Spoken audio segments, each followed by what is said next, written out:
Hey, what's up everybody? This is Clint Losh, and what I have for you in this video, we're going to talk about bubble factors. Um, Bubble factors is an interesting topic that's actually been brought up a lot more recently, but there's not a ton of content on it. It's a topic that was first introduced, I believe it was first introduced, in the book Kill Everyone. Which was a really, really good book. Pretty revolutionary in terms of the topics that it introduced, especially the bubble factors for MTTs and multi-table sit and goes. But one thing that turns off a lot of people when they start talking about bubble factors, and especially as it pertains in that book, it can become pretty intensive in terms of the math involved to doing the calculations for the bubble factor. So what I wanted to do in this video was really break down the bubble factor into its simplest form, get you understanding why you need to consider it, what it is, how you can do your own little modified calculations just based upon some averages, because in game it's not something that you can calculate.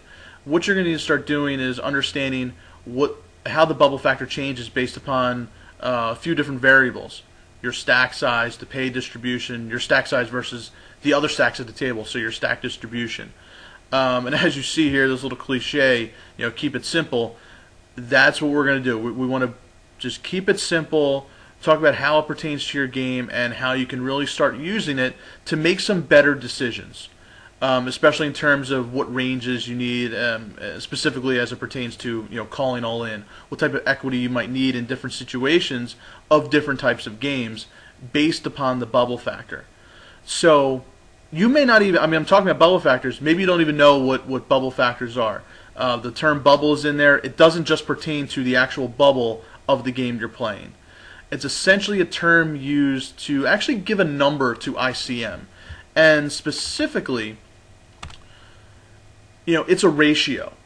It's a ratio of the cost of losing versus the gain of winning. And that number is always greater than 1 due to the fact that there's a prize pool. In a cash game, you bet $1, you win $1, your dollar chip is worth $1. So there is no bubble factor because there is no prize pool. Because there's the prize pool, as soon as the first hand is dealt of a tournament,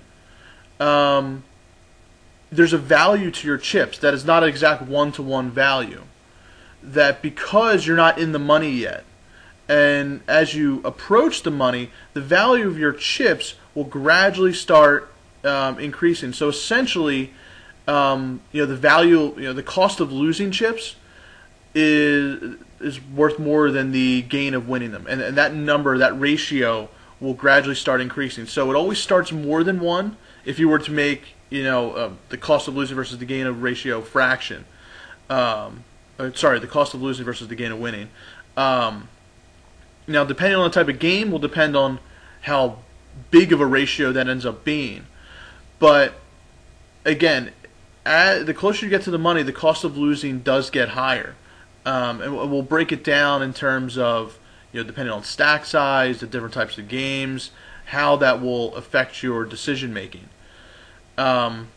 But again, it gives a number to ICM. If you're used to using ICM calculators like Sit and Go Wizard, you understand that it does all the calculations kind of behind the scenes, and you put in the ranges, you put in the situation, and it'll spit out this decision was plus 0.2% plus EV, or negative 0.2% EV, so a negative EV play. And accordingly will give you ranges to determine you make a long run play. Well, what the bubble factor does is gives you a specific number that you can apply to a very specific situation to know what type of equity is needed to justify a certain call. It can be applied to not just calling situations. It's probably where it's more commonly used, in calling situations where you have no fold equity, someone shoves all in, you've got some pot odds. You need to determine with what range of hands will justify a profitable call. What equity is needed. And there's an ICM tax in there, and this bubble factor will help you understand that cushion or ICM tax that you need. And again, the bubble factor as it applies to stack sizes the bigger your stack. I mean, just think about it, guys. If you're approaching the bubble and you're the big stack, the bigger your stack, the more you potentially have to lose. So the higher your bubble factor is. The bubble factor will help you determine how much it sucks to lose, essentially. That's what that ratio is. How much it sucks to lose versus the gain of winning. The more chips you have, the more it sucks to lose. And because if you're on the bubble with 20 big blinds, that's much different than losing with 5 big blinds. You have much more to lose with the bigger stack than you do with a 5 big blind stack. But accordingly, you have to compare your stack to the other stacks at the table, and that will really change things. But what we need to do is we need to have a starting point, a basis, and then from that basis, we can adjust the bubble factor up and down based upon several key factors, which we'll get into. So what I'm about to show you next is, and it may not make a lot of sense right away, is what I'm going to show you are the bubble factors at different stages of the game based upon how many players are left, and what those actual number values are, what they mean, and then we'll get into how to actually use those numbers. So as I'm going through these numbers, I'm not going to do a lot of calculations, just going through them. It may be a part of the video you're going to want to pause or revisit to look at the different averages and numbers. But they're important to look at to more understand the trend and what the bubble factor means for the different types of games. So what I have here, it says in the title, the pre-final table bubble factor. So we're not at the final table yet. The bubble factor, as I said, is a number that's given to ICM. Now, ICM is typically calculated at the final table when you know all the players that are left in the game and the value, their stacks, so therefore you can get an accurate calculation of the value of your chips. So in a 9-man game, that's your final table. You know all the players, you know all the stack sizes. You can get a good calculation of what the value of each chip is. As you get to 18-mans, 27-mans, all the way to 180-mans, you're dealing with multiple tables. You don't know everybody else at the other tables. You usually can't do calculations. But what the bubble factor can do is give you an idea of how much consideration you need to give to ICM as you're going through the game, approaching the money.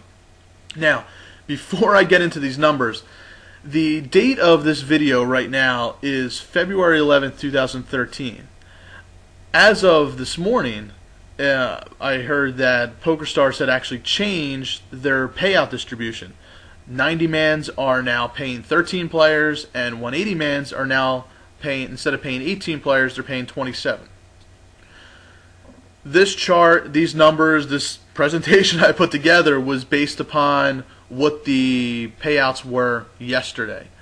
But that's okay. It's really not going to change much. The numbers might be slightly different, but it's not going to change much in terms of your overall gameplay or plan for that particular game at the different stages.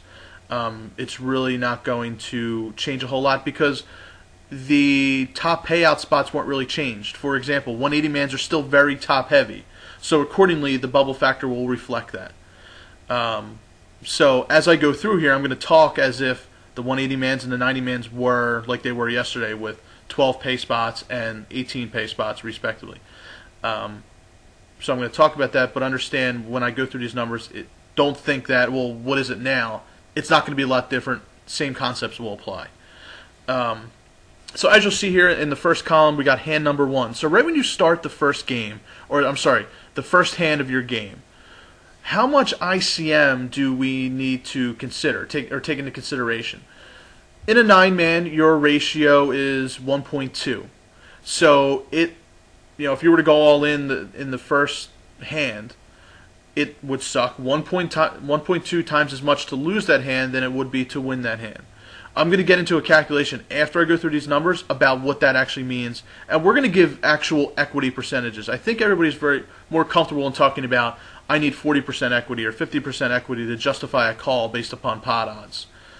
This bubble factor is then going to be kind of injected into the pot odds calculation to give you a real equity percent that we need. So I'll get into that, but again, I want to point out what the bubble factors are, what the trends are for each game.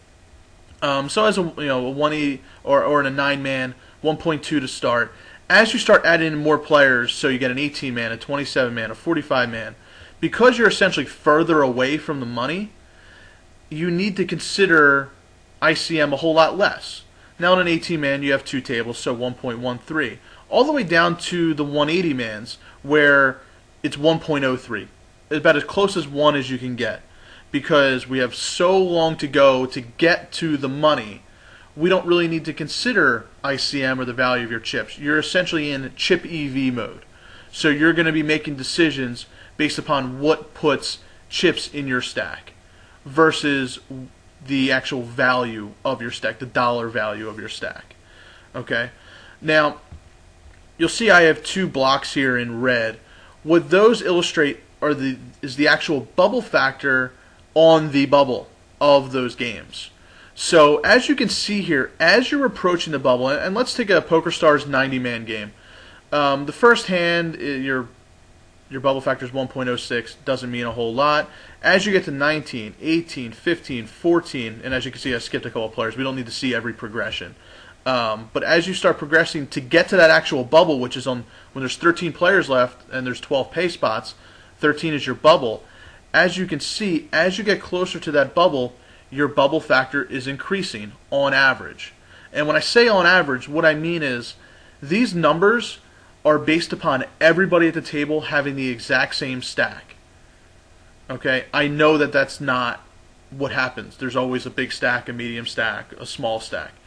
But we have to start, again, like I said, at a basis. So if everybody has equal stacks, based upon the payouts and the pay distribution of that game, what's our bubble factor? How much ICM do we need to consider? How important is that next pay jump? The more important a pay jump is, like for example in a bubble, you go from making $0 to making whatever that next pay jump is.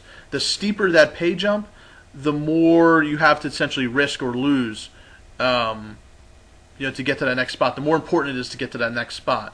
So your bubble factor will reflect that. Versus, let's say, and I'll jump ahead real quick to a 180-man. A 180-man is very top-heavy. So you don't have a lot of big pay jumps in between, but you have some big pay jumps in the top 3 spots. So once you get into the money, your goal really is to get to those top spots. Therefore, we don't need to give as much consideration to ICM. There's not as much of an ICM tax.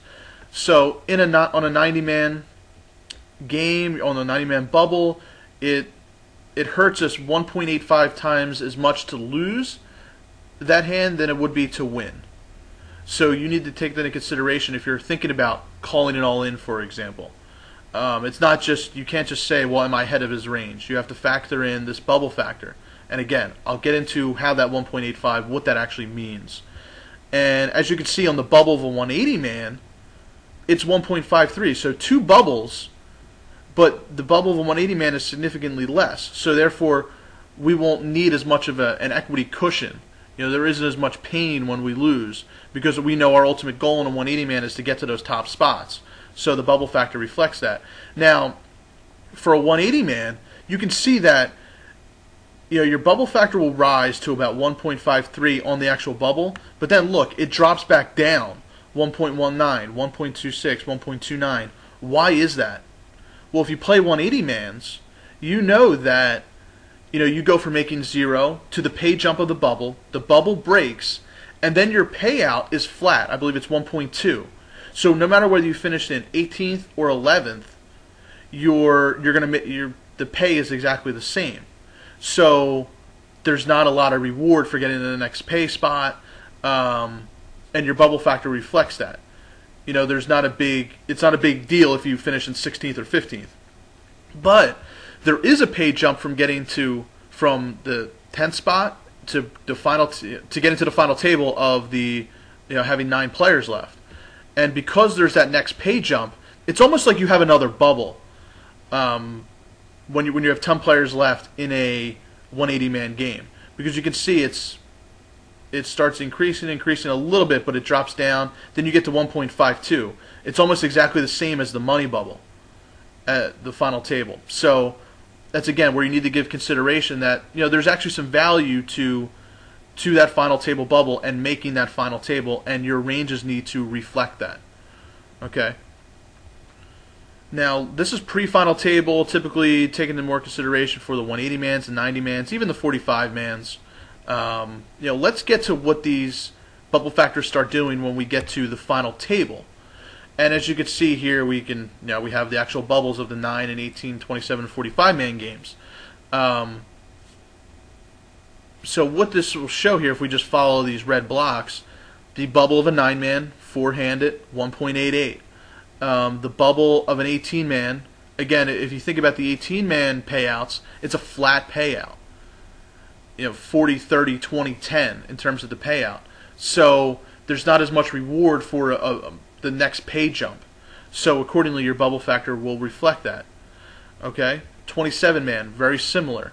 Now the 45 man, the PokerStars 45 man, I find is actually one of those games that a lot of people have some misconceptions about in terms of how you should play it. Because it's a 45 man and it's a bigger multi-table sit and go than your typical 1 or 2 table games, they think that, well, you need to play for first because that's where you make all your money. Of course, first is important, but it's more important of understanding what the pay distribution is. It's actually relatively flat, a 45 man, a PokerStars 45 man game. And because it's relatively flat, the PokerStars 45 man sit and go has the highest average bubble factor of any sit and go outside of a double or nothing. I didn't include double or nothings in here, but as you can imagine, the bubble of a double or nothing would be gigantic because there are no pay jumps. It's pretty much a winner take all. But in the PokerStars 45 man, the bubble is actually extremely, extremely important, and it's actually greater than 2. And again, I'll show you what that means in a second. But just have that in the back of your mind that the bubble of a 45 man on PokerStars, because of the flat payout, we need to take into ICM into consideration big time when you're on that actual bubble.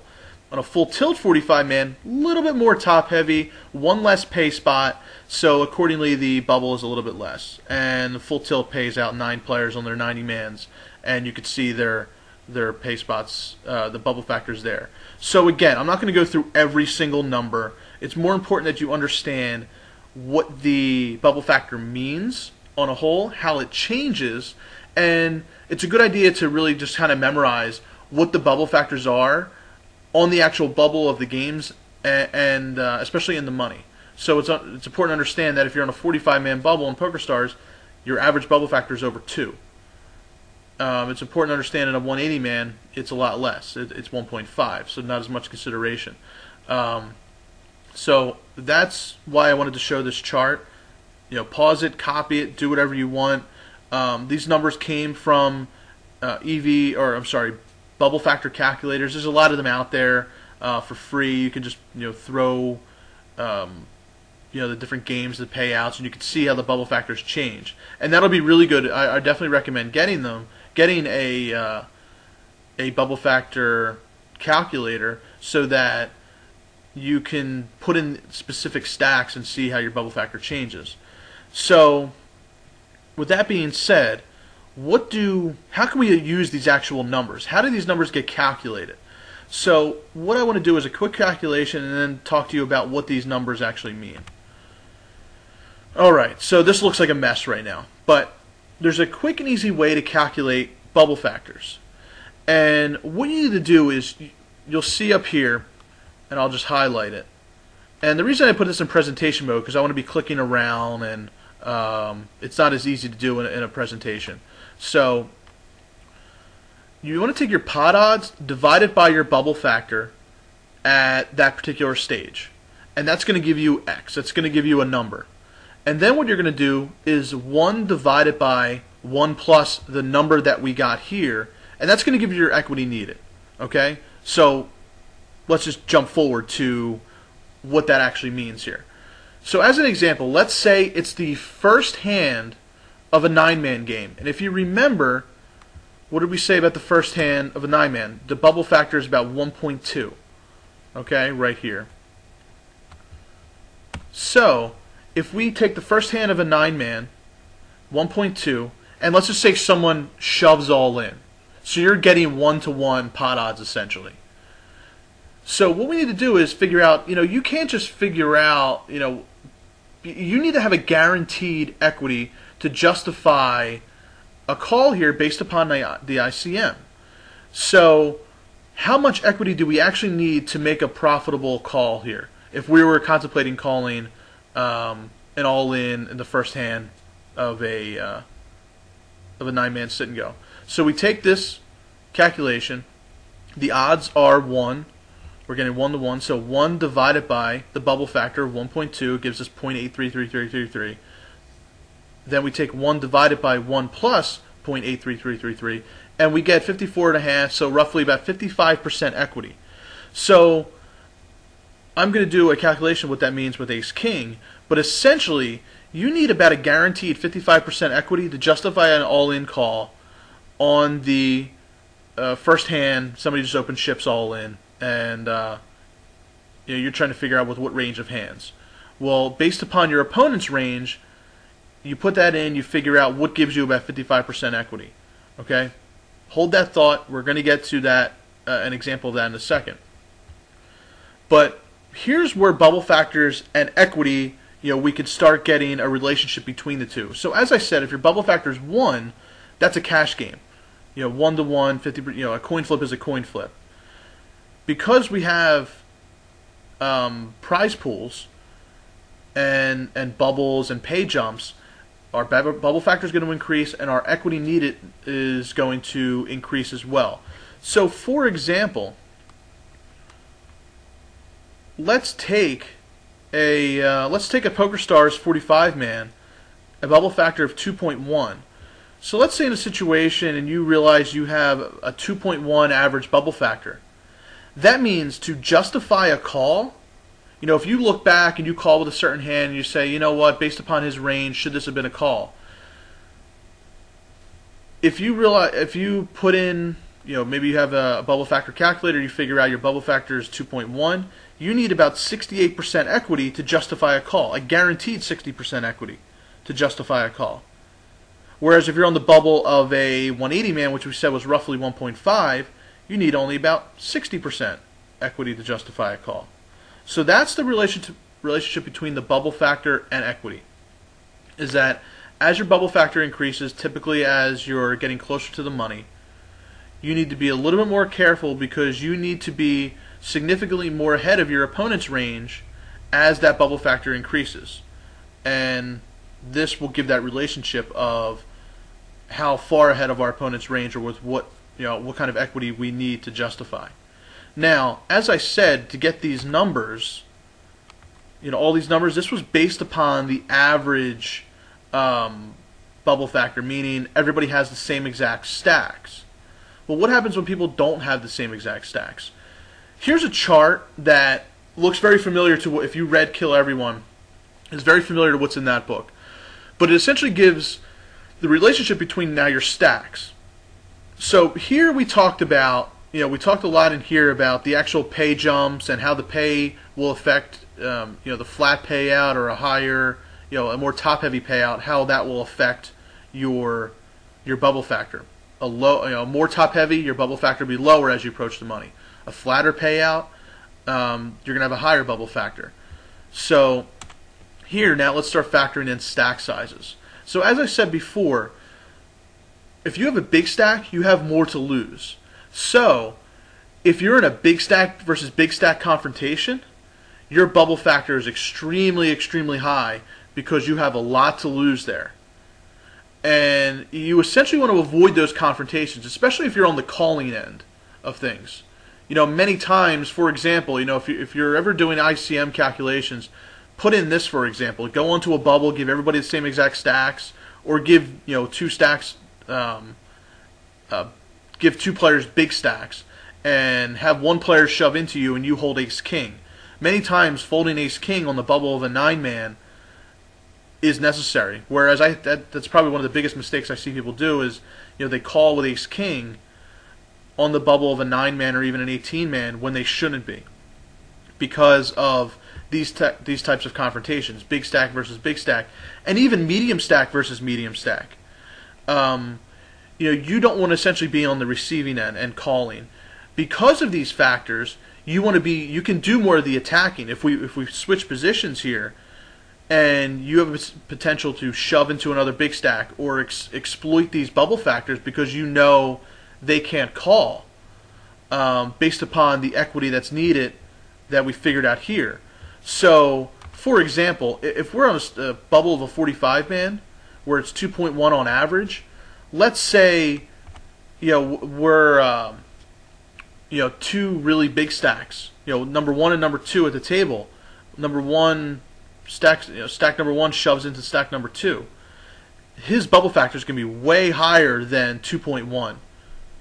Even without doing the calculation, I don't need to know that it's probably 3 or even 4, depending on even if there's other shorter stacks at the table. So you need to be careful in that sense. But if you flip, do a reversal, you want to be the one doing the attacking and being aggressive, taking advantage of these relationships and bubble factor relationships. The medium stack versus medium stack is typically the more common scenario you're going to face, especially on the bubble or approaching the bubble. A 10 big blind versus 10 big blind situation. So both of these scenarios here can result in very high bubble factors, because if you lose those hands, you might get knocked out, or most likely you're knocked out or close to it. So you give up all your equity in that game, potentially unnecessarily. So now let's take a look at the flip side. Let's say you're the big stack versus some medium or small stacks. The medium or small stacks have a lot more to lose, because if they lose against you, they're out. If you lose against them, you're probably not out. So your bubble factor is low, theirs is high, you want to be on the attack. And in general, when you're a smaller stack, your bubble factor is going to be lower because you have less to lose. You still want to be attacking other similar stacks because their bubble factor against you is high as well. Whatever you're equal in stack to somebody, that's where typically the higher bubble factors will come into play. So I hope that's making sense in terms of the relationship and about how the bubble factor, we can give a number now to ICM, and how much consideration we need to give to ICM and what that means for our ranges as we're progressing through through the different stages of the games. So here's a quick example of the bubble factor, ICM, and ace king, and in the first hand of a game, like I mentioned before. So let's take, you have ace king in a 9-man game, an opponent 3-bet shoves you all in. As we said, the bubble factor with 9 players is about 1.2, so it hurts 1.2 times as much to lose. So as I mentioned, if we go back to here, the bubble factor is 1.2. The equity needed is about 55%. So if we are holding ace-king, we need to be sure that we have about a 55% equity against our opponent's range to justify an all-in. So what's 55%? So here's something I just copied from PokerStars. If we look here, typically in the early stages of the game, most people know not to go all in too lightly. So let's say somebody shoves all in on you with pocket tens and ace-queen at the worst, which is, even ace-queen's pretty wide, but let's just give him ace-queen for the time being.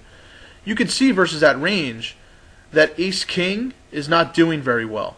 It's only got 49% equity versus that range. So if we take this scenario, you don't want to be calling it all in because we need 55%. So what kind of range would justify calling it all in with ace-king in the early game? Well, typically the player will have to be pretty crazy. But there are those players like that that are willing to get it all in with anything in the early game. So if you look here, you can see that pocket eights, ace-jack, even king-queen suited, if our opponents, we could put them on that type of range, then our equity is going to be around 55%. So if you hold ace-king and you're faced with an all-in, you need to be damn sure that your opponent is this, close to being this wide to justify going all in. If you're not sure, it's actually better to fold. So in the early stage of a 9-man, most likely I'm folding ace-king in an all-in scenario unless I know for a fact that this guy is just insane and is willing to just click buttons and get it all in. And again, you can apply this is how this concept is applied, and you can apply that to all stages of the game. Because this is how ace king, or sorry, this is how our ranges are affected by the bubble factor of different games. So as I mentioned, you can't calculate in game. There's too many calculations to do. So what you need to do is understand the averages. Again, print out that chart that I made. Memorize what the bubbles are for the different games, or specifically the game that you're playing, and how those averages will fluctuate based upon the stack size. So if you're in a big stack versus big stack battle on the bubble, and let's say there's another short stack there, because of that disproportionate stack distribution, you're giving up a lot of equity potentially, so you need to be damn sure that you have enough equity to justify that ICM tax, essentially.